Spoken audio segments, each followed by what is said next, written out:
தம்பிங்களா, இன்றைக்கி நம்ம கோல் serious already 6 point பார்த்துட்டோம். இன்றைக்கி நம்ம பார்க்க போகிறது 7வது பாயிண்ட். 7வது பாயிண்ட் என்ன அப்படின்னா, ஆக்ஷன் பேஸ் பண்ணி இருக்கும். என்ன அது ஆக்ஷன் பேஸ் பண்ணினா எப்படி? அது என்னுடைய இலக்கை அடையிறதுக்கு நான் என்ன செயல் பண்ணணும், இந்த மாதிரி விஷயங்கள்லாம் நம்ம இந்த வீடியோவில் பார்க்க போகிறோம். 7வது பாயிண்ட் என்னன்னு வீடியோவில் உள்ளே வாங்க, நான் சொல்கிறேன். இன்றைக்கி நம்ம பார்க்க போகிறது 7th பாயிண்ட். ஆல்ரெடி 6 பாயிண்ட் பார்த்துட்டோம். Clarity, write it down, deadline fix பண்ணுறது, obstacles, skills and knowledge, people. So இந்த 6 ஸ்டெப்பு முடிஞ்சிருச்சு. 50% முடிஞ்சிருச்சு. மீதி இருக்கிறது இன்னொரு 50%. இதில் ஃபஸ்ட்டு ஸ்டெப், அதாவது 7வது பாயிண்ட் என்ன அப்படின்னா, ஆக்ஷன். To do list. அது என்ன டு டூ லிஸ்ட்டு? கண்ணு இப்படி திறந்து கண்ணு இப்படி நைட்டு மூடுறோம். ஒரு டே இருக்குல்ல, பகல், இப்படி கண்ணை திறந்து இப்படி கண்ணை மூடுறோம், நைட்டு தூங்க போகிறோம். இதுக்கு இடைப்பட்ட டைமில் நம்ம இலக்கை அச்சீவ் பண்ணுறதுக்கு தேவையான வேலை, செயல், ஆக்ஷன்ஸ் நம்ம என்ன பண்ண வேண்டியிருக்கு. இது நம்ம மைண்டில் வச்சு ஒர்க் பண்ணலாம். ஆனால் ஒரு அழகாக ஒரு பேப்பர் எடுத்து ஒரு லிஸ்ட்டு ப்ரிப்பேர் பண்ணணும். அஜெண்டான்னு சொல்லலாம், டே ரொட்டீன் அப்படி சொல்லலாம், டே பிளான் அப்படி சொல்லலாம். இந்த மாதிரி என்ன பேர் வச்சாலும் ஒரு நாளைக்கு நம்ம செய்ய வேண்டிய வேலைகள், டாஸ்க்கு அப்படி சொல்லலாம். ஸோ இந்த மாதிரி டு டூ லிஸ்ட்டு நம்ம ப்ரிப்பேர் பண்ணணும். டு டூ லிஸ்ட்டுனால் இன்றைக்கி நான் செய்ய வேண்டிய வேலை என்னங்கிறத கம்ப்ளீட் இன் டீட்டெயிலோட ஒரு செக்லிஸ்ட் ரெடி பண்ணிக்கணும். அதில் நம்ம பாத்ரூம் போகிறது, பல்லு விளக்குறது, தூங்குறது அதெல்லாம் கிடையாது. உபயோகமாக, ப்ரொடக்டிவிட்டியாக நம்ம இலக்கை அடையிறதுக்கு நம்ம செய்ய வேண்டிய தினசரி வேலைகள் அது என்னென்னு உதாரணத்துக்கு பாருங்கள். ஃபஸ்ட்டு டாஸ்க்லேயே எல்லோரும் அவுட் ஆயிடுவோம். என்ன டாஸ்க்கு? காலையில் நேரமாக எந்திரிக்கணும். 5 அலாரம் 10 அலாரம் வச்சு அதை ஆஃப் பண்ணி எப்படி 10வது தான் எந்திரிக்க போகிற, அது எதுக்கு 9 அலாரம் வேஸ்ட்டு? கம்முன்னு 10வது வச்சுட்டு ஒரே அலாரத்தில் எந்திரிக்க வேண்டியதானே. ஸோ காலையில் நேரமாக எந்திரிக்கிறவங்க லைஃப்பில் நிறையா ஜெயிக்கிறாங்கன்னு சொல்கிறாங்க. அது எப்படின்னா, அவங்களுக்கு நிறைய டைம் கிடைக்குது. நான் இந்த ஹெர்பலைஃப் பிஸ்னஸில் வரும்போது 7:30 மணிக்கு தூங்கிட்டு இருந்தேன், 7:30 மணி வரைக்கும். எப்போ நான் ஹெர்பலைஃப்பில் வந்தனோ 4:30 மணிக்கு எழுந்திரிச்சு எனக்கு 3 மணி நேரம் எக்ஸ்ட்ரா டைம் கிடச்சிது. அந்த டைம் தூக்கி ஹெர்பலைஃப்பில் போடு. ஸோ டைம் மேனேஜ்மெண்ட்டு இதெல்லாம் தான் நமக்கு இப்போ நம்ம சொல்லிகிட்டு இருக்கிற இந்த to do list task. So time management is life management. அது என்ன டைம் மேனேஜ்மெண்ட்? லைஃப் யார் அந்த ஒரு நாளை கரெக்டாக உபயோகமாக, ப்ரொடக்டிவிட்டியாக என்னென்ன வேலை செய்யணுமோ அதை எதையும் மிஸ் பண்ணாமல், எதுக்கு அதிகம் நம்ம டைம் கொடுக்கணுமோ அதுக்கு நிறைய டைம் கொடுத்து, எது மோஸ்ட் இம்பார்ட்டண்ட் டாஸ்க்கு, எது minor, major time on minor திங்ஸ்னு ஒரு கான்செப்ட் இருக்குது. நம்ம எப்போவுமே என்ன பண்ணுவோம், எதெல்லாம் தேவையில்லாத வேலையோ, சின்ன சின்ன வேலையோ, மற்றவங்களால் பண்ணக்கூடிய வேலையோ அதெல்லாம் நம்ம பண்ணிகிட்ருப்போம்.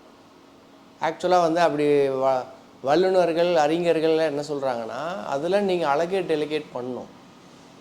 எது முக்கியம், எதில் நீங்கள் இருக்கணும், நான் எதில் இருக்கணும்.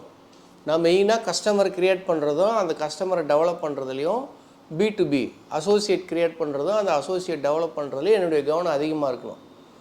ஸோ நான் இது கூட்டுறேன், பெருக்கிறேன், துடைக்கிறேன், மிக்சி போடுறேன், சுடுதண்ணியில் அப்ரஸ் போடுறேன், இதெல்லாம் மைனர் திங்ஸ். அதுக்கு நம்ம பீப்புள் இருக்காங்க, அவங்க பண்ணுவாங்க. எனக்கு தெரியணும், நான் மாஸ்டர் பண்ணணும், அதெல்லாம் ஆல்ரெடி பண்ணிட்டேன். அப்போ தான் நம்ம அவங்களுக்கு சொல்லிக் கொடுக்க முடியும்.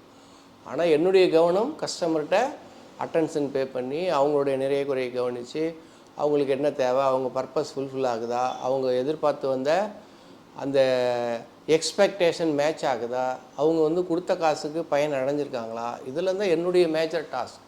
எப்படி பிஸ்னஸை வளர்த்தி எடுக்கிறது, இன்னும் எப்படி நிறையா கஸ்டமர் கொண்டு வரது, க்ரோத் எப்படி எடுக்கிறது, இப்படி நான் யோசிக்கணும். ஸோ டு டூ லிஸ்ட் காலையில் இப்போ நான் எந்திரிக்கிறது, அப்புறம் கோல்ஸ் எழுதுறது, அஃபர்மேஷன் பேசுகிறது, தாட் ப்ராசஸ்ஸு, மெடிடேஷனு, கொஞ்சம் எக்ஸசைஸ், ஃபிட்னஸ், லைஃப் ஸ்டைலு, இதெல்லாம் காலையில் நடக்கிற வேலை. அப்புறம் நான் நேராக நியூட்ரிஷன் சென்டர் வரேன். நியூட்ரிஷன் சென்டரில் நான் என்ன வேலை பாருங்கள், கேமராவில் பேசுகிறேன், நான் கேமரா எடுக்கிறது. இந்த மாதிரி காலையிலேருந்து சாயங்காலம் வரைக்கும் நம்ம எல்லாத்துக்குமே ஒரு டெய்லி ரொட்டீன் இருக்கும். ஒரு உபயோகமாக பார்க்குற வேலைங்கன்னு ஒரு சில வேலைகள் இருக்கும். அதை நம்ம ஒன்று ஒன்றா லிஸ்ட்டில் எழுதணும். இந்த டு டூ லிஸ்ட்டை ரெடி பண்ணிக்கணும். இந்த டு டூ லிஸ்ட்டில் நீங்கள் எப்படி ரெடி பண்ணணுன்னா, மோஸ்ட் இம்பார்ட்டண்ட் டாஸ்க்கு, ப்ரியாரிட்டி என்ன, இதெல்லாம் கொஞ்சம் நீங்கள் மாற்றி மாற்றி வைக்கணும். நம்ம அதை அடுத்த பாயிண்டில் பார்ப்போம். அது லிஸ்ட்டை ஆர்கனைஸ் பண்ணுறது. ஸோ இதுக்குள்ளே நீங்கள் என்ன பார்க்கணுன்னா, உபயோகமாக உங்கள் இலக்கு அடையிறதுக்கு தேவையான டாஸ்க்கு மட்டும் இருக்கா அதை பார்த்துக்குங்க. மற்றதெல்லாம் எழுதி வச்சு அதெல்லாம் பண்ணிகிட்டு இருக்காதீங்க. உங்களை நீங்கள் டெவலப் பண்ணிக்கிறதுக்கு, உங்கள் உடம்பை நீங்கள் இம்ப்ரூவ் பண்ணிக்கிறதுக்கு, மூளைக்கு, அதுக்கப்புறம் நம்ம தொழிலில் நம்ம மேலே வரத்துக்கு தேவையான நாலேஜ் ஸ்கில் அக்வயர் பண்ணுறதுக்கு, பீப்புள்கிட்ட டைம் இன்வெஸ்ட் பண்ணுறோமா. பீப்புள்னால் எல்லாருமே வருவாங்க, கஸ்டமர்ஸ், அசோசியேட்ஸ், நம்ம ஃபேமிலி, இந்த மாதிரி ஃபேமிலி டைமு, இதெல்லாம் லிஸ்ட்டு ரெடி பண்ணி ஒரு 10 பாயிண்ட் 5 பாயிண்ட் எழுதி வச்சுக்கிட்டு அன்னன்றைக்கி நைட்டு உட்காந்து நம்ம என்ன பண்ணோம், அந்த செக்லிஸ்ட்டை வந்து டிக் பண்ணோம். இன்றைக்கி இது பண்ணிட்டோம், இன்றைக்கி இது பண்ணிட்டோம், இன்றைக்கி இது பண்ணிட்டோம். ஸோ இந்த மாதிரி நீங்கள் அந்த டு டூ லிஸ்ட் டாஸ்க்கை 90 டேஸ் மினிமம் ப்ராக்டிஸ் பண்ணிங்கன்னா உங்களுக்கு வந்து அது ஒரு ஹேபிட் ஆயிடும். ஒரு 90 டேஸ் பண்ணிட்டீங்கன்னா உங்களுக்கு வந்து அது ஒரு லைஃப் ஸ்டைல் ஆயிரும். அது பண்ணாமல் தான் உங்களால் இருக்க முடியாது. ஸோ இதுக்கிடையில் நீங்கள் ஏதாவது உங்களுக்குன்னு கொஞ்சம் பொழுதுபோக்கு டைமு, ஸ்க்ரீன் தேய்க்கிற டைமு, டிவி பார்க்குற டைமு, கொஞ்சம் நான் மைண்ட் ரிலாக்ஸ் பண்ணுறேன் ஃப்ரெண்ட்ஸுங்களோட, அதையும் வச்சுக்கிங்க, நோ ப்ராப்ளம். அதெல்லாம் நமக்கு எனர்ஜி கொடுக்குறதா இருக்கணும், எனர்ஜி எடுக்கிறதா இருக்கக்கூடாது. ஸோ 7th பாயிண்ட்டு, உங்கள் இலக்கை அடையிறதுக்கு நீங்கள் டு டூ லிஸ்ட்டு தயாரிக்கணும். நான் செய்ய வேண்டிய வேலைகள் தினசரி காலையில் ஆரம்பித்து நைட்டு வரைக்கும் என்னுடைய இலக்கை அடையிறதுக்கு தேவையான உபயோகமான கட்டாயமான வேலை என்ன எழுது. 1 2 3 4 5 6 7 8 தினசரி நைட்டு உட்காந்து இதெல்லாம் பண்ணிட்டோமா, இதெல்லாம் இன்றைக்கி மிஸ் ஆயிடுச்சு, நாளையிலேருந்து நம்ம கரெக்டாக பண்ணணும், இதெல்லாம் இன்றைக்கி பண்ணிட்டோம், இது ஒன்று மட்டும் மிஸ் ஆகுது, சரி நாளையிலேருந்து பண்ணுவோம். இந்த மாதிரி போகலாம். ஆனால் அதையே 90 நாள் சொல்லிகிட்டு இருக்கக்கூடாது.